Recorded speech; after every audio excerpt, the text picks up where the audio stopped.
Forgot something in the last podcast. This is part 2. We're talking about Cialdini's 6 social triggers that we use. Yeah. We didn't know we were doing it, but we found out we were doing it after we read the book. But his 6 social triggers that we use, the first one is reciprocity. And we said that you should always do a demo. Not always. You should, if you want a job, you should do a demo for people. Right. And we forgot to tell you about our best demo that we ever did. Our first demo. Well, hold on. The Marine base, we actually sent them squares of concrete that we polished in the shop. We did. And sent that up to DC. And they were like, oh, it looks great. Let's do it. Yep. What a dumb thing that was. That was dumb.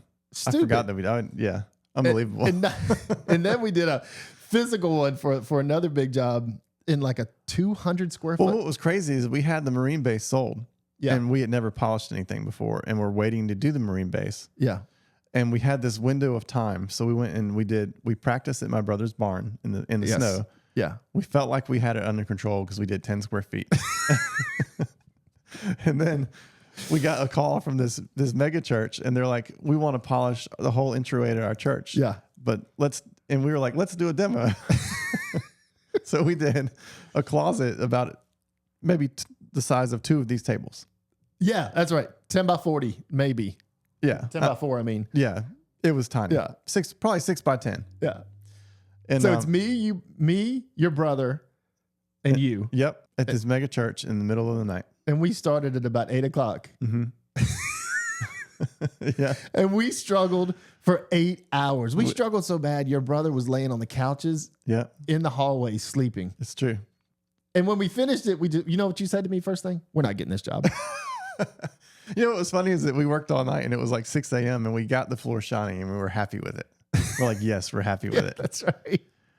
And then we put the guard on, the sealer. Landon calls it guard, but it's sealer. And we put the guard on and we run the burnisher over it and it scratched it all up. It scratched it to pieces. And we're like, oh crap. Yeah, that was wild. That was the longest demo and the longest reciprocity we've ever. Now we do that in 3 hours, 2 hours. Yeah, probably less than that, but yeah. Do it with a hand grinder. Yeah. Hey, I'm Tim C. Hey, I'm Landon Blank. You're listening to Hacking Concrete. Yeah! So this podcast is sponsored by DeWalt, and all year we've been telling you what our favorite DeWalt tools are at that moment. And well, hold on. Oh goodness! I just wanted to set that there to show everyone how big the batteries are. So this is from the DeWalt PowerShift line of tools. This is the battery for their plate compactor, the rammer, the core drill, the vibroscrete, and the vibrator. The same battery for all of this. And my favorite of that group of tools is the vibroscreen, because it's like, you know, when you pour concrete, you're like, usually you strike it off, you're crawling around with the 2x4. That's like the hardest part, is like crawling around and doing that. Mm-hmm. And just the idea that you can do that standing up with this battery powered tool is amazing. So anyways, this is part 2 of the podcast, and we're going through these 6 things. We're on number 4, which is authority. Yeah. And this is huge from what happened to you this week. Yeah, just yesterday it happened. Authority. People trust and follow credible experts or leaders. Yeah, this guy called me and he was like... Which I questioned both of those on us, but anyway. Yes, it's true. I'm kidding. Hopefully they don't see this. They just see the YouTube stuff. But yeah, the guy called and he was like, what type of epoxy system do you do? What type of garage system do you do? And I didn't know he had seen our videos yet, or I didn't know why he was asking the question. And one day companies have demonized the word epoxy so much that I don't say it anymore. Yes, yes. So what I say is we're using a primer that holds down 10 pounds of moisture. I never say epoxy or what it is. And he goes, but what type of primer is it? which is Somebody's been doing their homework. Yeah, he's been doing his homework. And I was like, well, it's an epoxy primer. It's an epoxy primer that's moisture tolerant. It can hold down 10 pounds of vapors. We do that on purpose because that's like the biggest problem in concrete coatings is moisture failures. Mm-hmm. Yeah. He's like, that's exactly what I wanted to hear. I've been watching these videos on YouTube. And I was like, oh, I bet you've seen our videos. And then while I was on the phone, I sent him a link to our YouTube channel. He's like, oh yes, I did see these. I did see all these videos. And that's what. And so he didn't even know he was talking to you. He didn't. But once he found out that he was talking to me, the job was sold. Job sold. Yeah. Yeah. So that's called authority. People obey credible experts. Mm-hmm. So you want to become the expert. Right. And that seems daunting because you don't have to have a YouTube channel with 100,000 followers to do that. Like you literally can do that on your Instagram posting every day to 100 people. Mm-hmm. If you post the same thing and your face is on there talking like you're the authority, that's all it takes. Nobody pays any attention to the numbers part. Right.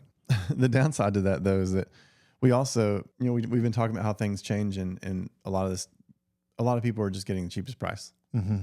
But the downside of authority is that if a job is complex, we found that we get the most complicated jobs now, and we often miss out on bidding the easiest jobs. Have you noticed that? It's very true. And it's because of that authority thing. I mean, because they're calling people that they know can do this stuff. It goes back to these 3 awards we just won. We won it on some crazy 2,000 square foot job, but it was absolutely insane. Yep. And I'm not so sure. I mean, sure, anybody can pull it off, but we've had enough background to know, boom, boom, boom, got to do this. Da, da, da, da. Well, they hired you because of the background. Yeah. I mean, I think that I'm not sure that they got bids for that job. Yeah, I don't know. Because it was so ridiculous. But that's what authority is, though. When people see you, they see you around a lot. That's why you wrap all your vehicles and stuff, and why you park it at the roadway. That's right. So people see your names. Yeah. You build authority by being around. So if you were a new company, can you think of any things you could do to make people think that you were an authority? Well, we do it all the time. We always have made people think that. We've always have tried to give off the impression that we're a much bigger company than we are. Sure. Like we did that at the. Do you remember when we did the Marine base? They did not realize they were talking to a company that had 3 employees. You know what I mean? Yeah. So we walked in with our hard hats, with the stickers on the hard hats, and we had a presentation. We had all these blocks that we made ahead of time, and we actually dyed the name of the company on the blocks. And we walked in there and sat them down on the counter, and like we really looked like we knew what we were doing. Yep. Little did they know. They had no idea. But and that moves into the 5th one, which is liking, right? Yeah. People say yes to those they know and they like. So like a big contractor in town, been trying to get in with him more and more. And he just mentioned hunting. 70% of our conversation was about hunting. Yeah. And at the end of it, he slaps him in the back. All right, man, good job. We'll see you soon on this one. That's cool. Just trying to relate. And that's not fake. Like I loved what he loves. Yeah. Right. You do the same thing. You have another contractor in Roanoke that I've heard you talk to. And every time you talk to him, you talk about your kids playing baseball. Yeah. Because his does. Right? Yeah, because his plays. Yeah. And it's not fake. Like it's really gross to be fake. Yeah, it is. In my opinion. But if you can relate in some way, and some people you can't relate to. It's hard for me to relate to engineers. Yes, for real. Because lots of times they're very straightforward. Boom, boom, boom. They don't have a lot of room to talk about anything else. So actually, I go into engineer estimates, and I'm all data. I don't talk about. Correct. And so, but that's you mentioned that earlier in the last podcast. You're like, if there are dominant and assertive guys, then you let them make that decision, or either you challenge them and say, if I were you, I would do this. And they were like, that's what I'm going to do. I've had that a lot of times. Yeah. It's just feeling out the people and knowing personalities, and not just don't focus on you. Yeah. And but also don't be disgenuine. It's for sure. You teach your employees to do this too, because I heard you talking about you trying to teach Isaiah kind of how to conduct himself on the job site. Mm-hmm. And how like the first thing you do on the job site is to make friends with the guys that are there. Right. That's part of growing the business too, is it's seriously like you need to get the drywall guy to like you and the electrician to like you. And you can't go in like a bull in a china shop and say, get your stuff out of the way. You can't be in this room. Right. You can always relate to someone. Yeah. There's something in your life you can relate to. Yeah. There's nothing shallow about it. I think that whether it's like with those drywall guys, man, this is hard work and we're busting our bleeps too, Yeah. I think we genuinely love people. Mm-hmm. Like it's not hard for us to be genuine because it's a genuine character trait. Right. So all you have to do is just, be friendly. Yeah. Instead of going in there and pushing this and hey, go ahead and hit this red button on the website and we'll get you in, and just bugging the snot out of them. Try to have a relationship with them. Yeah, definitely. I think that goes a long ways. I think that we've kind of like built the company on that. We don't do the high pressure sales. We go into the job site and we give them our pitch. We try to be relatable at the beginning and get to know them. We give them our pitch and that's it. We don't do the high pressure thing. Yep. But there's also, you have to be consistent. And like we said earlier, if you're not consistent with them, that one conversation that you had that landed you work for a long time can just go away. Yeah, it can for sure. And the easiest way to combat that is just going to be to, after we do an estimate and we did our thing and we did not do the high pressure sales pitch, is literally just to call them or text them, super low pressure, and just say, hey, did you need anything else? You know, that's kind of how we do things. Right. I don't know if that's the right way, but that's kind of how I we do it. don't either, but it's just how we work. Yeah. 6 is scarcity. People want what's limited. All right. Walk me through this one a little bit. So scarcity is on Black Friday on your sales. All right. Let me back it up to where I have a coach that's teaching me my concrete courses stuff. And that's a big one on Black Friday. And that's why, I don't know if that's why people buy so much, but everyone has Black Friday built into their mind that is a deadline. There's a deal happening that's only going to happen that weekend. It's the best one of the whole year. So people buy like crazy for that single reason. It's because it's called, scarcity. The product is scarce. This is your only chance to get it. Okay. So how do we convert that into a concrete business? All right. So this goes back to what we talked about earlier about how I was supposed to have a meeting on Tuesday. The guy called me Monday and said, I guarantee you what was sold was, I can squeeze you in right now. This is the only time we got. Yep. And I can get on it tomorrow. I guarantee you. That's definitely how it was sold. So you can use that in sales as well. Like, hey, I've got an opening for the next 2 weeks. But after that, I'm gone for 6 months. Yeah. But this is totally disingenuous of me, but this is how I do it. And you can take it or leave it. I intentionally do not book my schedule tightly because I know jobs are going to trickle in that need to be done quickly. So I always have a spot, usually not always, within a 2-week period, I usually can fit a small job in. So what I say to customers when I'm doing like the garage floor thing, I just say, we're usually booked 4 to 6 weeks out. That's a long time. It is. And the easygoing customers would be like, they see that and they're like, well, let me sign up and get in line. But then there's the other people who are like, I can't wait that long. And I say, well, I can probably squeeze you in because most of my customers are homeowners and their jobs are not super time sensitive. So if you have a reason to have it done sooner, I can probably squeeze it in and ask someone to move. Right. But I'm not actually asking anybody to move. Right. Well, you do a lot. Sometimes I do actually. Yeah, you do. I'm saying that thinking that I'm going to squeeze it in without, if no one moves, I'll probably squeeze it in. Yeah. Yeah. So scarcity, that's a good one. That's a good sales tactic as well. Yeah. And then like the seasons are another great thing too. Yes. Because we can just, if you're trying to close somebody on a project, you can just say winter's coming and we have a window to get this done before winter. And you don't have to elaborate on that. They just think in their mind that, oh yeah, this must be weather sensitive. Sorry, I'm writing something down because I just said that to someone the other day, which is the truth, and I've got to get them a price. Oh, that's funny. That's terrible.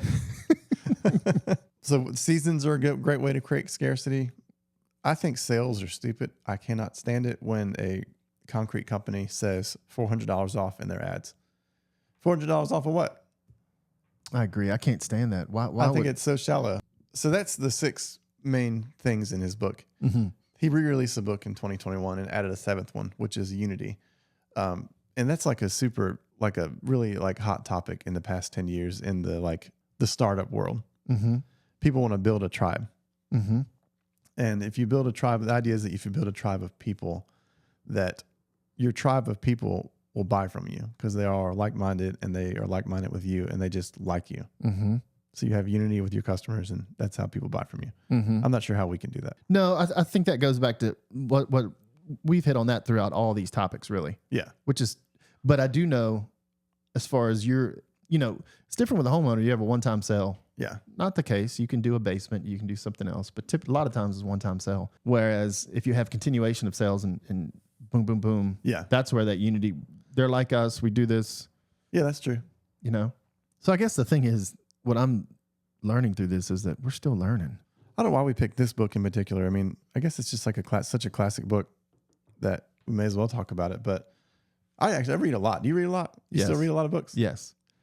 Audible, man. Audible is nonstop. That's what I mean. I don't ever actually read a book. Yeah. I mean, I just bought the truck last year. I've got 35,000 miles on it. Equate that to how many podcasts and books. Oh, funny. 35,000 miles. Yeah, that's crazy. That's a lot. So it's good to go through this stuff for us because, all right, we're doing some stuff right. And then as I'm reading through it, I'm like, man, Well, we just get in such a habit of doing the same thing over and over. It's kind of good to read stuff like this, and it makes you think about like what works and what doesn't. You're not out there just trying to like just wing it. Right. It's nice to have it like spelled out, these things. Yeah. And I was listening to Sean Ryan podcast today, and it was something about just stepping out of the normal mold. Yeah. I think we need to challenge ourselves better on that. Like we get in patterns and rhythms and we stay right in it. Yeah. So we need to push each other, push ourselves to step out and do something different. Yeah. Yeah. Everyone always talks about scaling. Everybody wants to scale. You hear that word all the time. Mm-hmm. And I think that the biggest thing for new people that are just kind of getting into what we do, so is that you really have to learn everything about the business. That's crucial. So we were talking about, again, our kids coming in, family coming in. It's so important for them to be in the field knowing everything, because then how in the world are they going to even... Yeah, you just have to know it. You need to learn to do everything so that you can do it without people, so that you know how to hire people. And then when you hire people, you also know when they're doing something wrong. Right. So like we try to like kind of like read these books and like learn these different aspects of the business. It's not necessarily that we're using it on a daily basis. It's really just so we can know what to look for. Well, I have all those high miles in the truck. The other day, did I tell you this? Going to look at this project up in the mountains. I call him Barefoot Road. Okay. I'm up on the West Virginia border. I don't see any new construction anywhere. I gave him a call. He's like, "You went to West Virginia?" Yeah, right up on the border. Wow, It was a good job. Okay. I called him and he was like, no. We live on Barefoot Road, which is 2 hours away from where you are right now. Oh my goodness. That's unbelievable. So you get so busy, you don't even look at the right address. You just roll out. That's funny. That's funny. And he wanted the job done right away. And he's like, "Well," I was like, "Well, my son's getting married. I can't meet you next week." That's funny. Unbelievable. You know what we learned recently though? What? Don't go play golf with people that you want to do business with, because we suck so bad. We didn't learn that. We just had a golf tournament where we were with all these high profile people. We didn't build any social proof or authority. I mean, no authority at all, other than like, if these guys play golf like that, how in the world are they going to do any concrete work? Yeah, that was bad. I mean, couldn't you just at least practice a little bit? I guess they would I guess they would like us because they beat us so badly. That's right. Yeah, let's give these boys some work. They suck so bad at golf.